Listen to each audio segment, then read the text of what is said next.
آؤ عزیزان من توجہ فرماتے جانا تفسیر کبیر۔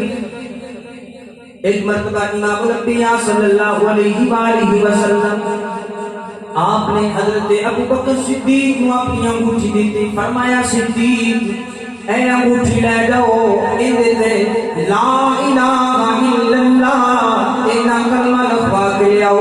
حضرت ابو بکر صدیق رضی اللہ تعالیٰ عنہ آپ نے وہ انگوٹھی پکڑی تے پکڑ کے نقاش کھل گئے، انہوں کہیں دے لا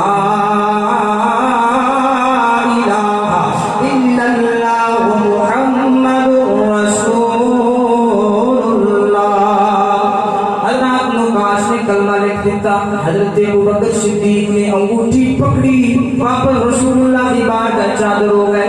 نبی پاک صلی اللہ علیہ وسلم نے جلے انگوٹھی دیکھی، حضور نے پوچھا اے ابوبکر دیکھیے میں تو تمہاں کیسی کہ لا الہ الا اللہ لکھوانا ہے، تو ایک ہی لکھوا کے لایا ہے۔ عرض کر دیں سونیا توڑا نام اللہ دے نام تو جدا مینوں گوارا نہیں ہویا، اس واسطے میں پورا کلمہ لکھوا لیا ہے۔ حضور نے فرمایا صدیق تے ٹھیک ہے، اگے بھی لکھیا ہے، سنیا اگے کی لکھیا ہے؟ فرمایا اگے لکھیا ہے ابو بکر صدیق، اے صدیق اگے تیرا نام لکھیا ہے۔ صدیق اکبر کرتے نے سنیا اے میں نہیں لکھوایا، ان جبریل آ گئے،